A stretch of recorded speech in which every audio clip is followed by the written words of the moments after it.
Chapter wise notes YouTube channel में आपका स्वागत है।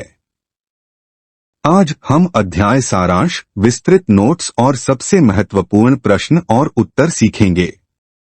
कक्षा 12वीं का इतिहास। अध्याय 2 राजा, किसान और नगर। प्रारंभिक राज्य और अर्थव्यवस्थाएं सी 600 ईसा पूर्व -600 सी। सारांश। यह अध्याय प्रारंभिक भारतीय इतिहास में महत्वपूर्ण विकास की पड़ताल करता है, जो राज्यों, शहरों और आर्थिक प्रणालियों के उद्भव पर केंद्रित है। यह महाजनपदों जैसे प्रारंभिक राज्यों के उदय, मगध साम्राज्य के विकास और मौर्य साम्राज्य की स्थापना पर चर्चा करता है। अध्याय में इन प्रारंभिक राज्यों के प्रशासनिक और आर्थिक पहलुओं को भी शामिल किया गया है, और इतिहासकार इस इतिहास के पुनर्निर्माण के लिए स्रोतों का उपयोग करते हैं। समय रेखा। 1500 ईसा पूर्व हड़प्पा सभ्यता का अंत। 1000 ईसा पूर्व ऋग्वेद की संरचना। 6वीं शताब्दी ईसा पूर्व प्रारंभिक राज्यों और शहरों का उद्भव। 321 ईसा पूर्व चंद्रगुप्त मौर्य द्वारा मौर्य साम्राज्य की स्थापना। 272 से 231 ईसा पूर्व प्रसिद्ध मौर्य शासक अशोक का शासनकाल। नोट्स। 1 प्रिंसेप और पियादासी। जेम्स प्रिंसेप 1830 के दशक में ब्राह्मी और खरोष्ठी लिपियों को डिक्रिप्ट किया। पियादासी शब्द का अर्थ है देखने में सुखद, जिसका उपयोग प्रारंभिक शिलालेखों में राजा अशोक को संदर्भित करने के लिए किया जाता है। महत्व। प्रिंसेप के काम ने शिलालेखों को प्रमुख राजवंशों से जोड़कर प्रारंभिक भारतीय राजनीतिक इतिहास के पुनर्निर्माण में मदद की। 2 सबसे प्रारंभिक राज्य। 2.116 महाजनपद। 6ठी शताब्दी ईसा पूर्व प्रारंभिक राज्यों, शहरों के उद्भव और लोहे के उपयोग द्वारा चिह्नित युग। महाजनपद। प्रारंभिक बौद्ध और जैन ग्रंथों में 16 राज्यों का उल्लेख किया गया है। प्रमुख राज्यों में वज्जी, मगध, कोशल, कुरु, पांचाल, गांधार और अवंती शामिल हैं। शासन। कुछ महाजनपद राजशाही थे, जबकि अन्य कुलीन वर्ग, गण या संघ थे। राजधानी शहर। प्रत्येक महाजनपद में एक किलेबंद राजधानी थी। 2.216 में से प्रथम मगध। मगध की शक्ति, उत्पादक कृषि, सुलभ लोहे की खानों और गंगा नदी के किनारे रणनीतिक स्थान के कारण। प्रमुख आंकड़े। बिंबिसार, अजातशत्रु और महापद्म नंद जैसे राजा। राजधानी स्थानांतरण। राजगाह, राजगीर से पाटलिपुत्र, पटना तक। 3 एक प्रारंभिक साम्राज्य। 3.1 मौर्यों के बारे में पता लगाना। चंद्रगुप्त मौर्य 321 ईसा पूर्व में मौर्य साम्राज्य की स्थापना की। अशोक धम्म, नैतिक कानून की घोषणा करने वाली चट्टानों और स्तंभों पर अपने शिलालेखों के लिए जाना जाता है। 3.2 साम्राज्य का प्रशासन। राजनीतिक केंद्र। पाटलिपुत्र, राजधानी तक्षशिला, उज्जैनी, तोसाली और सुवर्णगिरी। वर्दी प्रशासन। साम्राज्य के भीतर विविध क्षेत्रों के कारण संभवतः विविध। सैन्य संगठन। मेगस्थनीज द्वारा वर्णित सेना के विभिन्न पहलुओं के लिए समितियां शामिल थीं। 3.3 साम्राज्य कितना महत्वपूर्ण था? अवधि लगभग 150 वर्षों तक चली। भौगोलिक प्रसार। पूरे उपमहाद्वीप को समान रूप से कवर नहीं किया। 4 राजत्व की नई धारणाएं। 4.1 दक्षिण में प्रमुख और राजा। सरदार दक्कन और दक्षिणी क्षेत्रों में उभरे। उदाहरणों में तमिलकम में चोल, चेर और पांड्य शामिल हैं। महत्वपूर्ण वन लाइनर्स। जेम्स प्रिंसेप ने 1830 के दशक में ब्राह्मी और खरोष्ठी लिपियों को डिक्रिप्ट किया। पियादासी शब्द, जिसका अर्थ है देखने में सुखद, राजा अशोक को संदर्भित करता है। 6ठी शताब्दी ईसा पूर्व में प्रारंभिक भारतीय इतिहास में 16 महाजनपदों का उदय हुआ। मगध अपनी उत्पादक कृषि और रणनीतिक स्थिति के कारण सबसे शक्तिशाली महाजनपद बन गया। चंद्रगुप्त मौर्य ने 321 ईसा पूर्व में मौर्य साम्राज्य की स्थापना की। महत्वपूर्ण प्रश्न और उत्तर। ब्राह्मी और खरोष्ठी लिपियों को किसने डिक्रिप्ट किया? 1830 के दशक में जेम्स प्रिंसेप। पियादासी शब्द का क्या अर्थ है और यह किसके लिए संदर्भित करता है? इसका अर्थ है देखने में सुखद और राजा अशोक को संदर्भित किया जाता है। 16 महाजनपद क्या थे? बौद्ध और जैन ग्रंथों में वर्णित 16 प्रारंभिक अवस्थाएं, जिनमें वज्जी, मगध, कोशल, कुरु, पांचाल, गांधार और अवंती शामिल हैं। महाजनपदों में मगध को शक्तिशाली क्यों माना जाता था? अपनी उत्पादक कृषि, सुलभ लोहे की खदानों, गंगा के किनारे रणनीतिक स्थान और महत्वाकांक्षी राजाओं के कारण। मौर्य साम्राज्य की स्थापना किसने और कब की थी? 321 ईसा पूर्व में चंद्रगुप्त मौर्य। 5 आर्थिक परिवर्तन। 5.1 पाटलिपुत्र का विकास। शहरी केंद्र पाटलिपुत्र मौर्यों के तहत एक प्रमुख शहरी केंद्र के रूप में उभरा।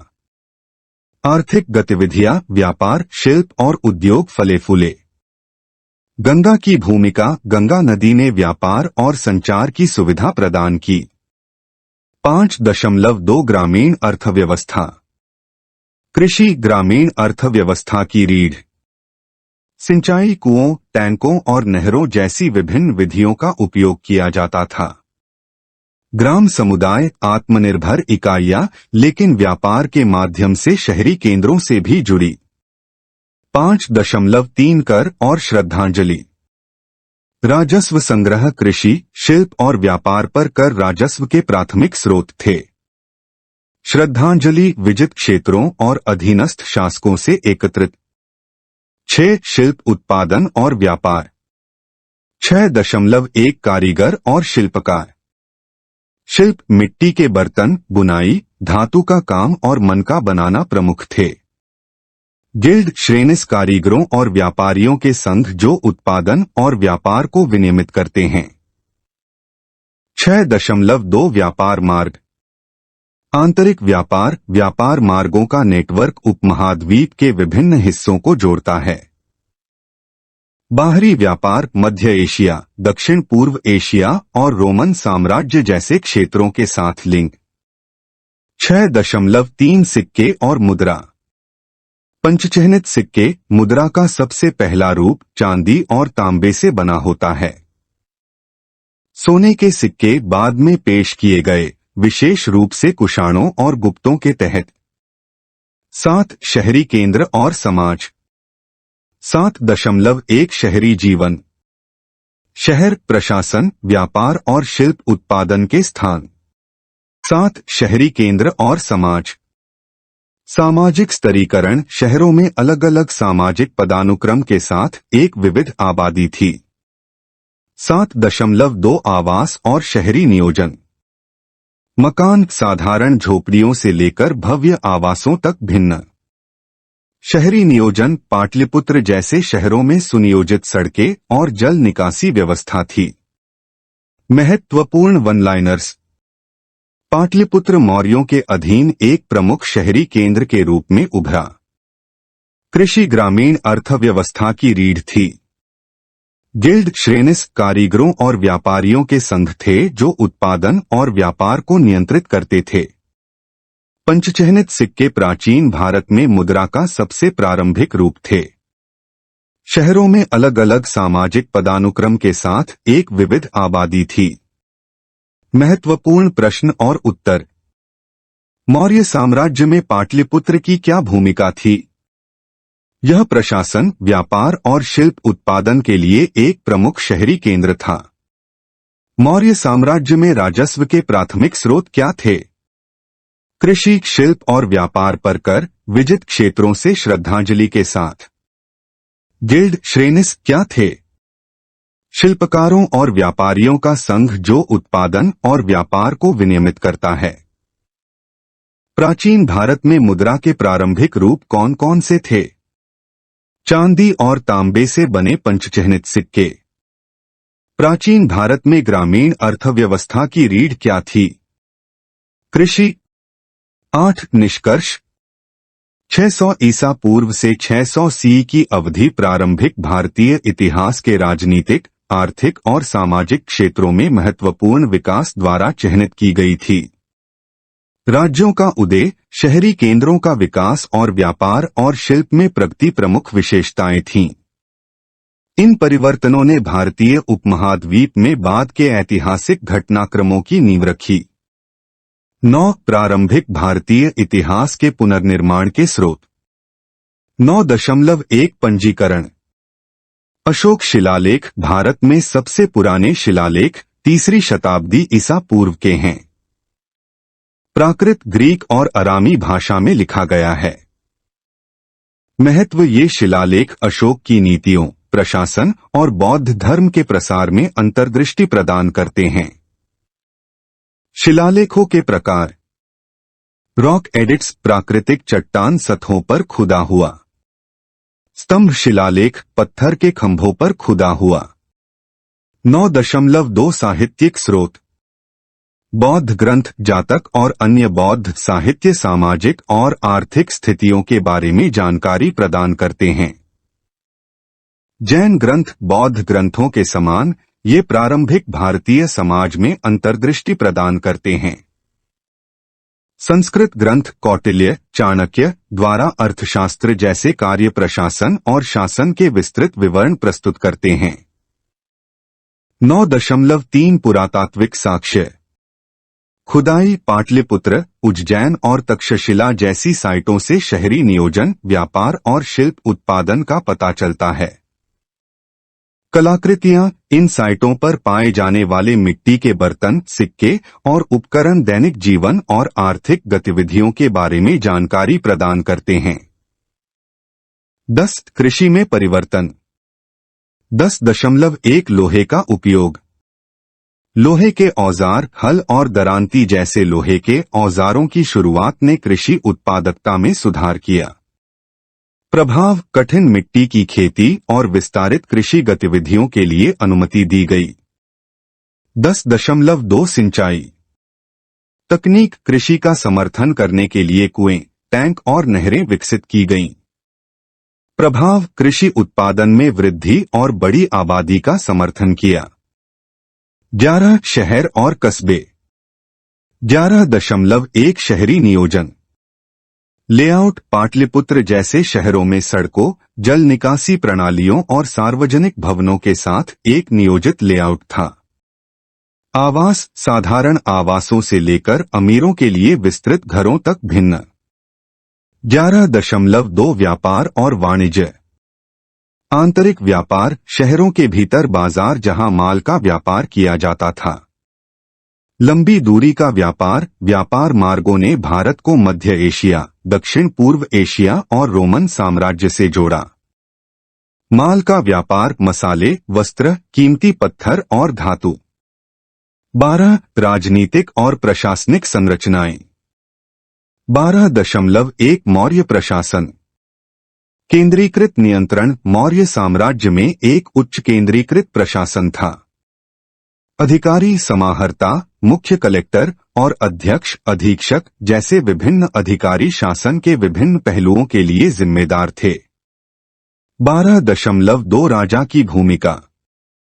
सर्वोच्च प्राधिकरण। राजा प्रशासन और शासन में केंद्रीय व्यक्ति था। सैन्य भूमिका। राजा ने सेना का नेतृत्व किया और राज्य की रक्षा और विस्तार के लिए जिम्मेदार था। 13 धार्मिक और सांस्कृतिक विकास। 13.1 बौद्ध धर्म का प्रसार। अशोक की भूमिका। अपने शिलालेखों के माध्यम से बौद्ध धर्म को बढ़ावा दिया और एशिया के विभिन्न हिस्सों में मिशनरियों को भेजा। स्तूप और मठ। बौद्ध शिक्षाओं के प्रसार के लिए निर्मित। 13.2 जैन धर्म। शिक्षाएं। अहिंसा, सत्य और तपस्या पर जोर दिया। प्रसार। जैन धर्म भारत के विभिन्न हिस्सों में फैल गया और स्थानीय संस्कृतियों को प्रभावित किया। महत्वपूर्ण वन लाइनर्स। अशोक के शिलालेख भारत में सबसे पुराने हैं और उनके शासनकाल में अंतर्दृष्टि प्रदान करते हैं। कौटिल्य द्वारा रचित अर्थशास्त्र मौर्य प्रशासन और शासन का विस्तृत विवरण प्रस्तुत करता है। हल और दरांती जैसे लोहे के औजारों ने प्राचीन भारत में कृषि में क्रांति ला दी। पाटलिपुत्र जैसे शहर सड़कों और जल निकासी प्रणालियों के साथ अच्छी तरह से योजनाबद्ध थे। मौर्य साम्राज्य में एक उच्च केंद्रीकृत प्रशासनिक संरचना थी। महत्वपूर्ण प्रश्न और उत्तर।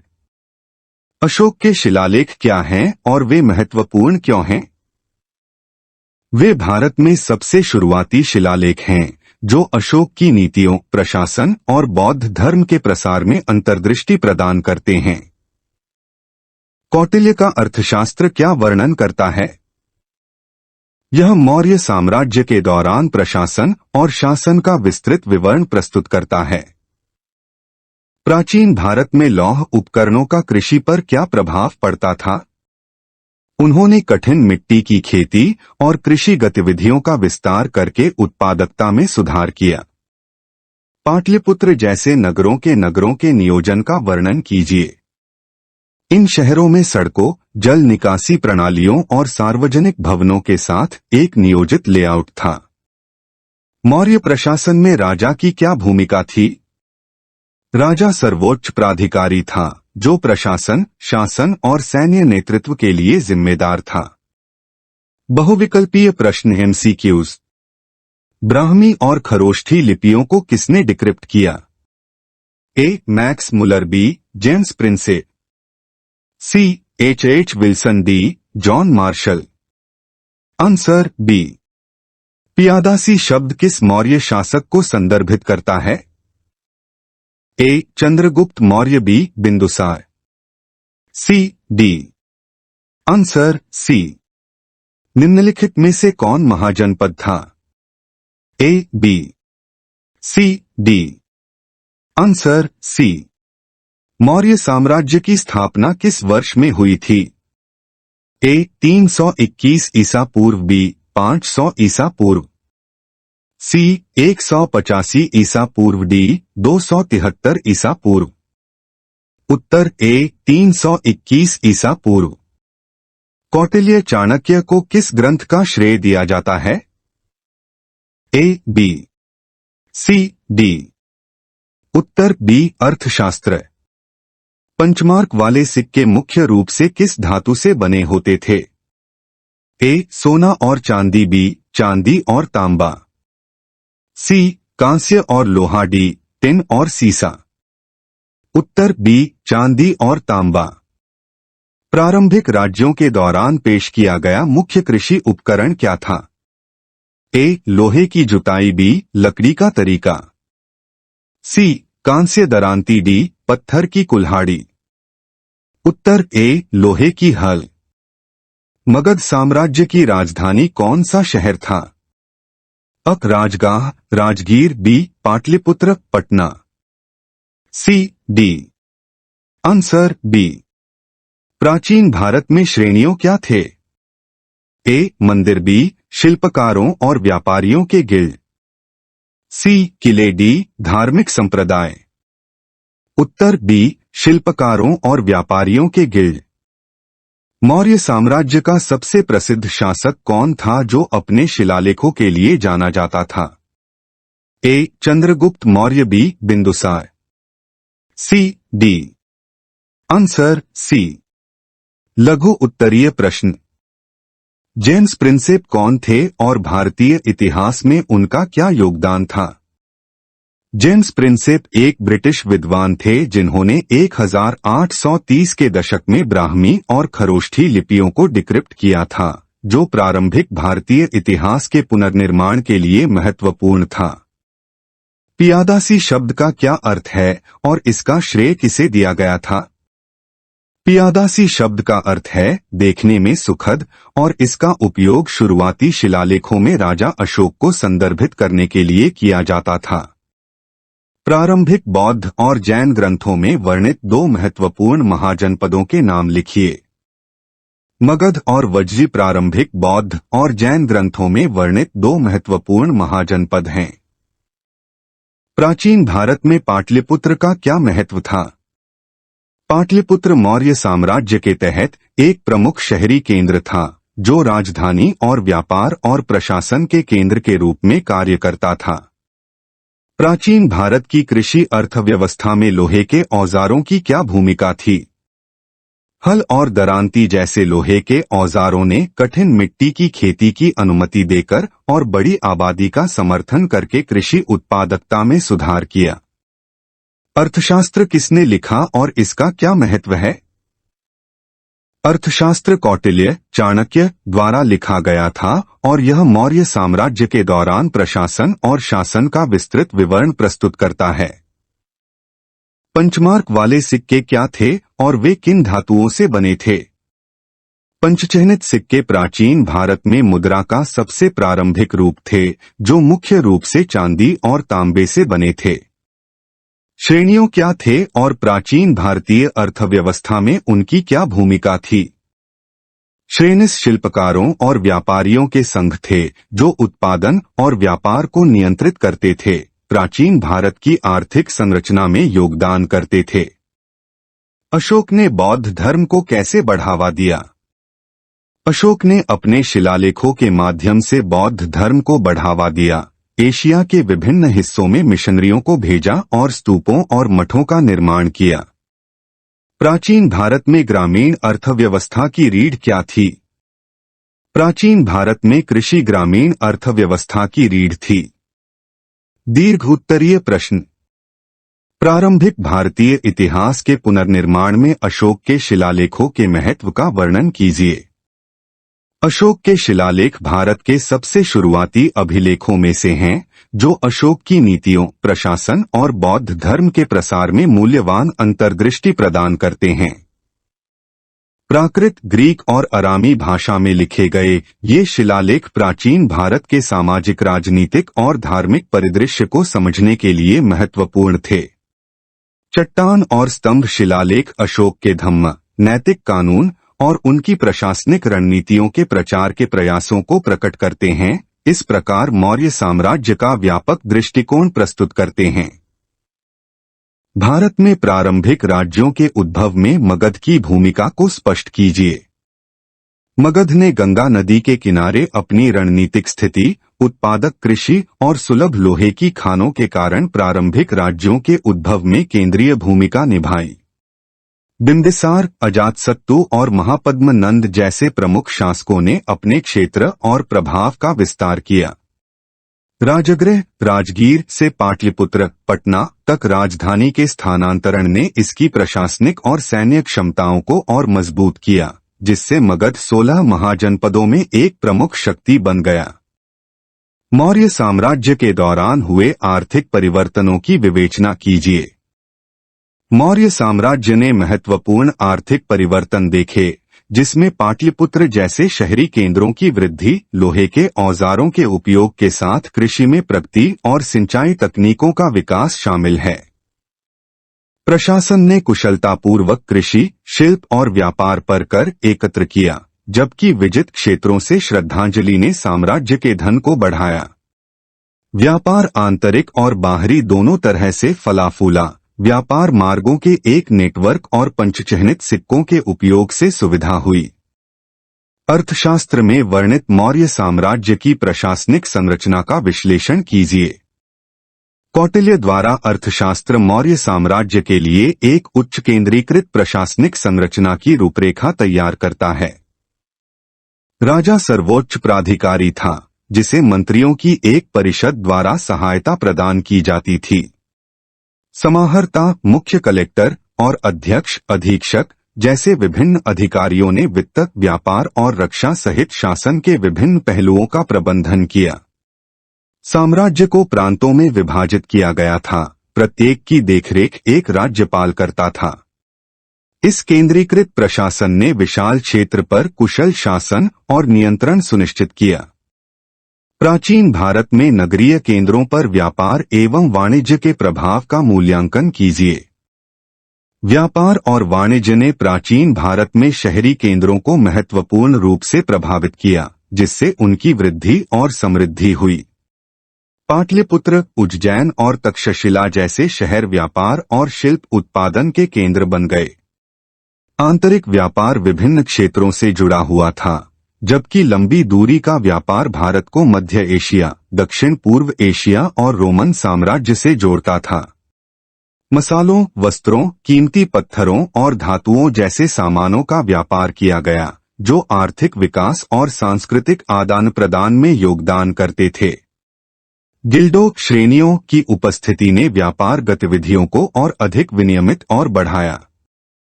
मौर्य काल में पाटलिपुत्र जैसे नगरों में नगरीय नियोजन एवं आवास का वर्णन कीजिए। पाटलिपुत्र जैसे शहरों को ग्रिड लेआउट, सड़कों और जल निकासी प्रणालियों के साथ अच्छी तरह से योजनाबद्ध किया गया था। सार्वजनिक भवन, प्रशासनिक केंद्र और बाजार रणनीतिक रूप से स्थित थे। आवास आम लोगों के लिए साधारण झोपड़ियों से लेकर अमीरों के लिए भव्य आवासों तक भिन्न थे। शहरी नियोजन ने उन्नत इंजीनियरिंग और प्रशासनिक क्षमताओं को प्रतिबिंबित किया, जो शहर के कुशल कामकाज में योगदान देता है। मेगस्थनीज द्वारा वर्णित मौर्य सैन्य संगठन की प्रमुख विशेषताएं क्या थीं? एक यूनानी राजदूत मेगस्थनीज ने मौर्य सैन्य संगठन को अत्यधिक संरचित और कुशल बताया। इसमें पैदल सेना, घुड़सवार सेना, रथ और हाथियों के साथ एक बड़ी स्थायी सेना शामिल थी। सेना को विभिन्न पहलुओं जैसे भर्ती, प्रशिक्षण और आपूर्ति प्रबंधन के लिए जिम्मेदार समितियों में संगठित किया गया था। इस सुव्यवस्थित सेना ने मौर्य साम्राज्य को अपने क्षेत्र की रक्षा करने और अपने प्रभाव का विस्तार करने में सक्षम बनाया। प्रारंभिक भारतीय इतिहास के संदर्भ में मौर्य साम्राज्य के महत्व को स्पष्ट कीजिए। चंद्रगुप्त मौर्य द्वारा स्थापित मौर्य साम्राज्य भारतीय उपमहाद्वीप के एक बड़े हिस्से के राजनीतिक एकीकरण के लिए महत्वपूर्ण था। इसने केंद्रीकृत प्रशासन, कुशल शासन और आर्थिक समृद्धि की नींव रखी। अशोक के शासनकाल ने बौद्ध धर्म और धम्म के प्रचार के साथ एक महत्वपूर्ण मोड़ दिया। प्रशासन, व्यापार और संस्कृति में साम्राज्य की उपलब्धियों ने बाद के भारतीय इतिहास को प्रभावित किया और एक स्थायी विरासत छोड़ी। भारत के प्रारंभिक राज्यों के विकास में कृषि प्रगति का किस प्रकार योगदान रहा? कृषि प्रगति, जैसे लोहे के औजारों और बेहतर सिंचाई तकनीकों के उपयोग ने भारत में शुरुआती राज्यों के विकास में महत्वपूर्ण योगदान दिया।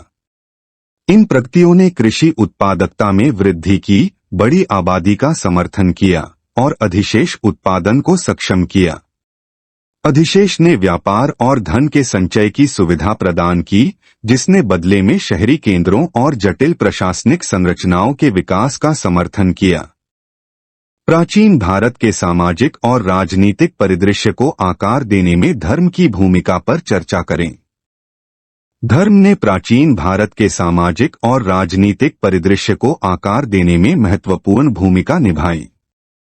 अशोक और चंद्रगुप्त मौर्य जैसे शासकों द्वारा प्रचारित बौद्ध धर्म और जैन धर्म ने नैतिक और नैतिक मूल्यों, प्रशासन और कानून को प्रभावित किया।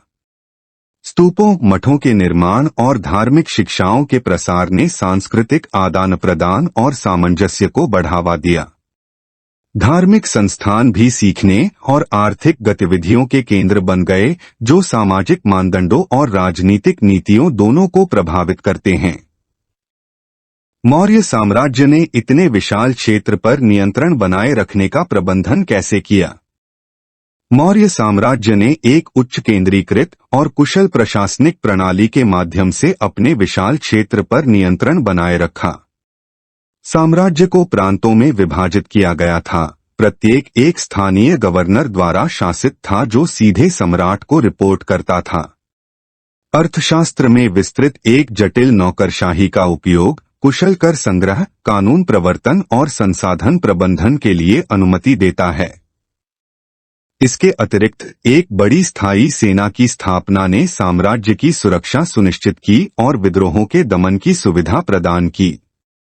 अशोक की धम्म की नीति ने सामाजिक सद्भाव बनाए रखने और एक एकीकृत नैतिक ढांचे के तहत विविध संस्कृतियों को एकीकृत करने में भी मदद की। अशोक की धम्म नीति के आर्थिक और सामाजिक प्रभाव क्या थे? अशोक की धम्म की नीति का गहरा आर्थिक और सामाजिक प्रभाव था। आर्थिक रूप से इसने नैतिक आचरण और निष्पक्षता की भावना को बढ़ावा देकर व्यापार और वाणिज्य को बढ़ावा दिया, जिसने व्यापारियों के बीच विश्वास और सहयोग को बढ़ाया। सामाजिक रूप से धम्म ने अहिंसा, करुणा और सहिष्णुता पर जोर दिया, जिससे विभिन्न सामाजिक समूहों और समुदायों के बीच संबंधों में सुधार हुआ। लोक कल्याणकारी परियोजनाओं जैसे सड़कों, विश्राम गृहों और अस्पतालों के निर्माण के लिए अशोक के समर्थन ने जीवन की गुणवत्ता में सुधार किया और आर्थिक गतिविधियों का समर्थन किया। बौद्ध धर्म और धम्म के प्रसार ने पूरे साम्राज्य और उसके बाहर सांस्कृतिक आदान प्रदान और एकीकरण की सुविधा प्रदान की। प्राचीन भारत के इतिहास एवं संस्कृति को समझने में शिलालेखों की भूमिका का विश्लेषण कीजिए। शिलालेख प्राचीन भारत के इतिहास और संस्कृति को समझने में महत्वपूर्ण भूमिका निभाते हैं, क्योंकि वे ऐतिहासिक घटनाओं, प्रशासनिक प्रथाओं, धार्मिक विश्वासों और सामाजिक मानदंडों का प्रत्यक्ष प्रमाण प्रदान करते हैं। उदाहरण के लिए अशोक के शिलालेख अशोक की नीतियों, बौद्ध धर्म के प्रचार और धम्म के प्रसार के उनके प्रयासों को प्रकट करते हैं। शिलालेख उस समय की भाषाओं, लिपियों और कलात्मक अभिव्यक्तियों में अंतर्दृष्टि भी प्रदान करते हैं। शिलालेखों का अध्ययन करके इतिहासकार प्राचीन भारत के राजनीतिक इतिहास, आर्थिक स्थितियों और सांस्कृतिक संबंधों का पुनर्निर्माण कर सकते हैं, जिससे इसके ऐतिहासिक विकास की अधिक व्यापक समझ प्राप्त हो सकती है। प्रारंभिक भारतीय राज्यों के आर्थिक विकास में व्यापार नेटवर्क के महत्व का मूल्यांकन करें। व्यापार नेटवर्क माल, विचारों और प्रौद्योगिकियों के आदान प्रदान की सुविधा के द्वारा प्रारंभिक भारतीय राज्यों के आर्थिक विकास में महत्वपूर्ण भूमिका निभाते थे। आंतरिक व्यापार ने विभिन्न क्षेत्रों को जोड़ा, जिससे अधिशेष कृषि उपज और शिल्प वस्तुओं के वितरण की अनुमति मिली। मध्य एशिया, दक्षिण पूर्व एशिया और रोमन साम्राज्य के साथ लंबी दूरी के व्यापार ने मसाले, वस्त्र और कीमती पत्थरों जैसी मूल्यवान वस्तुओं को लाया। इन व्यापार गतिविधियों ने धन उत्पन्न किया, शहरीकरण का समर्थन किया और आर्थिक विशेषज्ञता को बढ़ावा दिया। व्यापार नेटवर्क ने सांस्कृतिक आदान प्रदान और धार्मिक और दार्शनिक विचारों के प्रसार में भी योगदान दिया, जिससे प्रारंभिक भारतीय राज्यों के समग्र विकास में वृद्धि हुई। बाद के भारतीय इतिहास पर मौर्य साम्राज्य के दीर्घकालिक प्रभावों की चर्चा करें। मौर्य साम्राज्य का बाद के भारतीय इतिहास पर कई तरह से स्थायी प्रभाव पड़ा। इसकी केंद्रीकृत प्रशासनिक प्रणाली और नौकरशाही शासन ने भविष्य के साम्राज्यों के लिए एक मिसाल कायम की। एक आम मुद्रा और मानकीकृत वजन और उपायों के उपयोग ने व्यापार और आर्थिक एकीकरण की सुविधा प्रदान की। अशोक के बौद्ध धर्म के प्रचार का भारतीय संस्कृति पर गहरा प्रभाव पड़ा, जिससे पूरे एशिया में बौद्ध कला, वास्तुकला और शिक्षाओं का प्रसार हुआ। धम्म के नैतिक सिद्धांतों ने बाद के भारतीय शासकों को प्रभावित किया और एक साझा सांस्कृतिक और नैतिक ढांचे के विकास में योगदान दिया। राजनीतिक एकता और आर्थिक समृद्धि की मौर्य विरासत ने गुप्त साम्राज्य जैसे बाद के साम्राज्यों की नींव रखी, जो इन उपलब्धियों पर निर्माण करते रहे। इस वीडियो को देखने के लिए धन्यवाद। कृपया इस चैनल को लाइक और सब्सक्राइब करें और नए अपडेट के लिए बेल आइकन दबाएं।